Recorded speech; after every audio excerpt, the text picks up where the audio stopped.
Hello everyone and welcome back to our channel. I'll walk you through the process of uploading a PDF document on ChatGPT. Now you might be wondering how to upload a PDF document on ChatGPT, but unfortunately, the functionality to upload PDFs directly isn't available here. Instead, we will use an alternative website called chatpdf.com, which is based on ChatGPT but allows PDF uploads. Once on chatpdf.com, you have two options for uploading PDFs from a file or via a URL. If your PDF is online, simply paste the URL and click Send.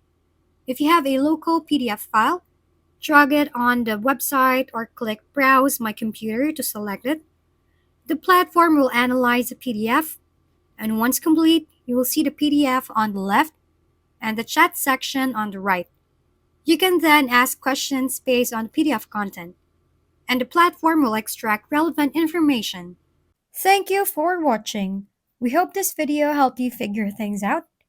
If we've been helpful, kindly give us a thumbs up, and don't forget to hit the subscribe and bell button for more contents. For any questions and suggestions, comment down below.